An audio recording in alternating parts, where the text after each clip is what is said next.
रोक नहीं सकते। नहीं, एक चीज बड़ी बात है, पे आएंगे हाँ। वो डेमोक्रेसी नहीं रहेगी। नहीं, और डेमोक्रेटिक कंट्री में आपको अलबत्ता आप तो है नहीं, 1948 से लेकर हाँ। अभी तक आप उनकी जबान और उनके दिमागों पर काबू नहीं ला पाए अपने प्यार से, तो इसके मतलब आपकी गलती है। नहीं, मैं एक चीज और बात है, क्या बात है? एक चीज और बात है राठौर सर, एक चीज और बात है राठौर सर। आरजू, इन्होंने कहा कि जबान बढ़ती जा रही है, डिमांड बढ़ती जा रही है, मतलब लोगों को मांगने का हक नहीं है, पहली बातचीत। दूसरी बातचीत है कि देखो रे, स्प्लिट एसी की जगह विंडो एसी लगा। क्या ये भाषा है? मतलब एक आर्मी का आदमी कम से कम उजमा जी बोले तो फिर भी बात समझ में आती कि चलो नेता है, उनकी 10 तरीके की बातें हो सकती हैं, पत्रकार कोई बोल दे, कोई एनालिस्ट कोई बोल दे, एक मेजर रैंक का आदमी इस तरीके की बात करे। ये तो खैर मेजर साहब ही बताएंगे कि उन्होंने कहां देखे हैं विंडो एसी लगे हुए और कहां पर इस तरह से कश्मीर में एसी लग रहे हैं। लेकिन ये जरूर है कि उनसे डायलॉग करना चाहिए, उनसे बातचीत करके उनकी जो डिमांड्स हैं वो इनको सुननी चाहिए। जोर जबरदस्ती से कोई फायदा नहीं होगा। ठीक है, जोर जबरदस्ती कुछ से कोई फायदा नहीं होगा। उजमा जी, एक कहावत है, 900 चूहे खाकर बिल्ली चली हज को, वो कहावत इस समय पाकिस्तान पर सटीक है। इधर लोगों को मार रहे हैं, फ्यूनरल प्रोसेशन तक पर फायरिंग हो रही है, और उधर जाकर स्विट्जरलैंड में ड्रामा हो रहा है। अच्छा, मैंने आप लोगों का इंट्रो सुना और मैं उस वक्त से आप लोगों की बातें सुन रही हूं। हकीकत असल में यह है कि आप लोग जब तक पाकिस्तान के खिलाफ जहर ना उगल लें, आप लोगों को चैन नहीं आता। अच्छा, और मोदी सरकार को तो रात को नींद ही नहीं आती। अच्छा, तो उन्होंने तो हर हालत में, चूंकि वो इतने फ्रस्ट्रेटेड हैं, हाँ। आपको पता है कि वर्ल्ड स्टेज पे इस वक्त पाकिस्तान की प्लेयर है, हर कोई पाकिस्तान की तरफ देख रहा है, वो पीस मेकर बन गया पाकिस्तान, और आप लोगों को टोटली साइडलाइन कर दिया गया। इंडिया तो कहीं नजर आता ही नहीं हमें, ना कोई इंडिया की कोई बात करता है। तो आप लोगों की फ्रस्ट्रेशन, आप लोगों का गुस्सा, हमें बहुत हमदर्दी है आप लोगों से, इसलिए हम समझते हैं, हम बिल्कुल जो है वो आपको कुछ नहीं कहेंगे। अब आप आ जाएं हमारे आजाद कश्मीर पे। देखिए, हमारा जो आजाद कश्मीर है वो आपकी तरह का ऑक्यूपाइड कश्मीर नहीं है। वहां पे 7 लाख फौज नहीं बैठी हुई है, वहां पे फ्री एंड फेयर इलेक्शन होने जा रहा है, उनकी अपनी गवर्नमेंट है, उनका अपना बजट है, उनका अपना प्राइम मिनिस्टर है, और ये जो अवामी लीग के पीछे आप लोगों का रॉ का जो सारा तमाशा चल रहा है, जो साजिश चल रही है, हमें पता है कहां से फंडिंग हो रही है अवामी लीग की, हमें पता है उनको कहां से वेपन्स सप्लाई किए जा रहे हैं, हमें यह भी पता है कि केपीके में टीटीपी को के पीछे कौन वहां पे साजिशें कर रहा है, हमें यह भी पता है कि मैडम 2 बातें हैं, पीछे कौन खड़ा है। 2 मिनट मैंने सुना मैडम, 2 बातें हैं, सुनिए ना मैडम, 2 बातें हैं। एक तो आपके बार बार आजाद आजाद आजाद कह देने से वो कश्मीर आजाद नहीं हो जाता है, वो पाकिस्तान ऑक्युपाइड जम्मू कश्मीर है और यही उसका स्टेटस रहेगा तब तक जब तक कि वो हिंदुस्तान में पूरी तरीके से मिल ना जाए। पहली बात अब सुन लीजिए मैडम, सुन लीजिए, मैंने आपको सुना ना, मैंने आपको सुना ना, तो आप सुन लीजिए, उसका स्टेटस पीओजेके है, पाकिस्तान ऑक्युपाइड जम्मू कश्मीर। आपके आजाद कह देने से वो आजाद नहीं हो जाता है। और सुन लीजिए, अगर आपके ही कहने से अगर आजाद है, आपके सोकॉल कहने से आजाद है, तो आपकी आर्मी वहां पर क्या कर रही है? फाइनल प्रोसेशन पर फायरिंग कैसे कर दी आपकी इस आर्मी ने? किसने हिम्मत दे दी? किसने अधिकार दे दिया? जुलाई वहां पे 27 जुलाई को इलेक्शन होने जा रहा है, तो और जो भी तो आर्मी जाकर पाकिस्तान की फायरिंग कर रही है वहां पर, या जो भी तब जबकि किसी की शव यात्रा निकल रही है, उसकी इजाजत नहीं होगी। वो पाकिस्तान में कहीं भी नहीं होती है। आपको एक अमन का माहौल चाहिए इलेक्शन में बढ़ने के लिए। नहीं, मैं एक बात कह रहा हूं राठौर सर, ये कितनी कॉन्ट्राडिक्टरी है उजमा करदर की बातें। एक तो अलबत्ता पाकिस्तान ऑक्युपाइड जम्मू कश्मीर भारत का अभिन्न हिस्सा, उसकी व्यवस्थाएं भी छोड़ दीजिए, ये आजाद कहते हैं, लेकिन फिर सवाल कि पाकिस्तान की आर्मी क्या कर रही है, फिर सवाल ये कि अकॉर्डिंग टू मेजर नदीम अगर वहां की अपनी सरकार है तो पाकिस्तान की सरकार ने वहां के लोगों को निगरानी सूची में कैसे डाल दिया? किसने अधिकार दे दिया कि पीओजेके के लोगों को पाकिस्तान की गवर्नमेंट कहे कि तुम आतंकी हो? बेचारे सिख जो हैं जिनको आप पूरी दुनिया में जाके घुस के मार रहे हैं। उज़मा मैडम की मैं बात बताता हूँ, इन्होंने अपने पूरे बात में कम से कम 20 बार आजाद आजाद आजाद बोला। आपको अगर कभी टर्की से करा लेते हैं, कभी आप आईसीसी में कहला लेते हैं, उससे जम्मू कश्मीर पे आपकी पोजीशन पुख्ता नहीं होती है। आपको सबको मालूम है कि आपने उसको हड़पा था। अब उसके बाद अगर वो आजाद है तो उनकी बात फिर आजादी से सुनिए।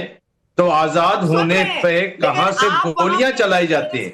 आपने कहा ना कि गोली वहां पर किसी को इजाजत नहीं होगी। इजाजत तो सिर्फ पाकिस्तान के पंजाब में होती है, बाकी जगह कहीं इजाजत नहीं है, क्योंकि पाकिस्तान पंजाब की फिefdom है। आप क्या इजाजत बलूचिस्तान में देते हैं?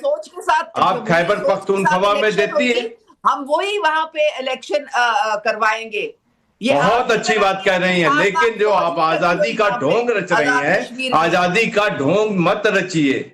अगर आजादी होते तो उनके ऊपर गोली नहीं चलवाते और उसका जो दोष है इल्जाम हमारे सर न मढ़ते। वहां पर कर देते हैं। आपने तो हजारों लाखों की तादाद में वहां पे कश्मीरी जो है उनको शहीद कर दिया है। और जब कोई भी जवान शहीद होता है, पर लाखों की तादाद में कश्मीरी शहीद हुए उसको कहां पर? वो आप आइए और आपको मैं गिनवा देता हूं। जो वहां से सिरफिरे नौजवान आप भेजती थी वो मार के उल्टा गाड़े गए हैं। उनकी कब्रें मत गिनिए। अब आप ना ना ना ना, आपको भी अब वही सुरूर चढ़ गया है, वही आप ठीक है, विषय पे बात कर रहे हैं। मैं आता हूं आगे, मैं आता हूं। और सुनिए उजमा करदारी, जो राठौर सर ने बातें कही, जो आपने कहा कि यहां पर कश्मीर के लोगों को शहीद किया गया, तो मैडम शहीद नहीं किया गया, ठोका गया। और कश्मीर के लोगों को नहीं ठोका गया, जो आपने वहां से आतंकी भेजे उनको ठोका गया। उनको आप कश्मीरी कहते रहिए, ये आपकी अपनी परिभाषा है, वो हमारी परिभाषा नहीं है। यहां अपने लोगों पर गोलियां नहीं चलाई जाती हैं, जैसा आप पीओजे में जाकर कर रही हैं। तो आप छोड़ दीजिए उससे बातें। लेकिन ब्रिगेडियर वकार, मैं वही कहावत पर आपसे भी सवाल पूछ रहा हूं, 900 चूहे खाकर बिल्ली हज को चली। इधर पीओजे में अपने लोगों को मेजर नदीम कह रहे हैं, इतनी डिमांड कर सकते हो? हिम्मत कैसे होगी डिमांड करने की? हर बार डिमांड बढ़ जाएगी, मतलब अपने लोग डिमांड कर नहीं सकते हैं। बलूचिस्तान में क्या चल रहा है वो एक अलग बात है, रावलकोट में क्या चल रहा है वो एक अलग बात है, और स्विट्जरलैंड में एक दिखावा। और अगर मैं मानता हूं कि अमेरिका ईरान में जो हालात है उसमें मीडिएशन बहुत मुश्किल है, और आप ही एक विकल्प थे, पहले भी एक बार बातचीत हो चुकी है कि Pakistan was the only option, और मीडिएशन के लिए नहीं, पोस्टमैन वाले काम के लिए। तो वो छोड़ दीजिए, मैं उधर नहीं जाना चाहता हूं। लेकिन यह दिखावा, बहुत सारी चर्चाएं चल रही हैं, आप डाइवर्ट करना चाहते हैं। एक तो आई थिंक जो कमेंट है उनके कश्मीर, मैंने बताया ना, हमारे लाडले भाई हैं, मेरी तरफ से बेशक 100 रुपया मन कर दें, वी डू इट, और उनका हक बनता है। बाकी जो 2 इलेक्शन कमेटी थी उस पर बात हुई थी कि उनकी डिमांड्स बढ़ती गई हैं और उनको दे बीन सॉर्टेड आउट। आप देख रहे हैं आज अमजद अली एडवोकेट वो देयर टॉप लीडर, आज उन्होंने कहा कि मेरा ताल्लुक नहीं। अभी बात हो रही थी, मेयर साहब कह रहे थे, आप ये कर्नल साहब के जी जमहूरी पार्टियों को सांस लेने का मौका देना चाहिए। एक पॉपुलर फ्रंट ऑफ इंडिया भी तो था ना मुसलमानों का, विचारों का। क्या किया आपने? आतंक के इल्जाम लगा के। तो ये टोटल हालत है। प्लीज डोंट कोट आरएसएस जैसी terrorist first terrorist organisation of South Asia आज रूल कर रही है। मुसलमानों का नाटका आपने बंद किया। आज किसी मुस्लिम से पूछ लें, हमें ये लेक्चर ना दे। ऑक्युपाइड कश्मीर में 5000 हाफ विडोज हैं, 14,000 बच्चे गायब हैं 2019 से, और 1 लाख कश्मीरी में आई हैव द डाटा मैं दे सकता हूँ सिटी वाइज। ऊपर से शुरू करूंगा मैं, कारगिल लेह से नीचे आ जाऊंगा जम्मू तक। मेरी अपनी दादी was from Jammu, I am half Kashmiri, and वो लुटे पुटे ही आए थे, लाखों की तादाद में मारे गए थे। तो please don't lecture on morality. Bharat मैंने बताया कि लिंचिस्तान बन चुका है। आज से कॉमन मुस्लिम, एक बुक है mothering a Muslim in India, ठीक है, जरा पढ़ लीजिए। आपकी एक मुस्लिम है मिडिल क्लास की, कि इट इज सो डिफिकल्ट कि आपने जीना दो भर कर दिया है, प्लीज इसको ठीक करें। It could be any community, ठीक है। आज मुसलमान होना एक अजाब है, एक जुर्म बन चुका है। Common Muslim is now harass. कभी अब सुनिए वकार साहब, मैं नहीं इतनी जल्दी आना चाहता था। एक तो आप घूम फिराकर भारतीय मुसलमानों पर आ जा रहे हैं, तो क्यों नहीं चले गए उइगर मुसलमानों पर? क्यों नहीं चले गए? आप क्या अहमदिया को लेकर जो जंग छिड़ी हुई है, जाकर मस्जिदें तोड़ी जा रही हैं? तो मैं पहले बता दिया हूं ब्रिगेडियर वकार कि ये मुसलमानों पर डिबेट नहीं है भाई। और दूसरी बात, एक और चीज सुनिए। आपने पीएफआई का नाम लेकर, जो पॉपुलर फ्रंट ऑफ इंडिया कहा, आपने पीएफआई का नाम लेकर यह साबित कर दिया कि पीएफआई को आप लोग चला रहे थे, और पीएफआई को हवा में नहीं बैन किया गया। पीएफआई के ठिकानों से विजन 2047 के डॉक्यूमेंट मिले थे कि इस्लामिक राष्ट्र बनाने की साजिश थी। हिटलिस्ट में भारत की कई हस्तियों के सबूत मिले।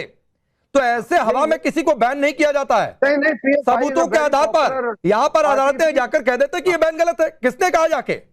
तो पीएफआई का नाम लेकर राठौर सर, ये ब्रिगेडियर वकार ने साबित किया कि ये पीएफआई ये लोग चला रहे थे। नहीं चला कह रहे थे, हकीकत है यार। हकीकत है, चला नहीं रहे थे, हकीकत है कि हम चला रहे थे। ब्रिगेडियर वकार ऐसा है, मैं कह रहा हूँ हकीकत है, ऐसा पॉलिटिकल पार्टी फॉर गॉड से ऐसा नहीं, पॉलिटिकल पार्टी नहीं थी। आप अगर आप बात करें सिमी की, पीएफआई की, जी हाँ हमने बैन किया, हमारे पास सबूत थे और इसमें हमें कोई वो एतराज नहीं है। अब आप बात कर रहे हैं हाफ विडोज की, अगर यासीन मलिक की वाइफ अगर वहां पीओके में बैठी है तो वो बैठी रहे, उसके लिए हम कुछ नहीं कर सकते। आपने ये सिचुएशन पैदा की, हाफ विडोज और बच्चों को और अनाथों को, 1 लाख मुसलमानों को उनका ठेका ना उठाए। हमारे पास जितनी मुसलमानों की जनसंख्या है आपकी जनसंख्या से ज्यादा है, और बार बार ये रोना बंद करें कि हम जुल्म कर रहे हैं। हम जुल्म नहीं कर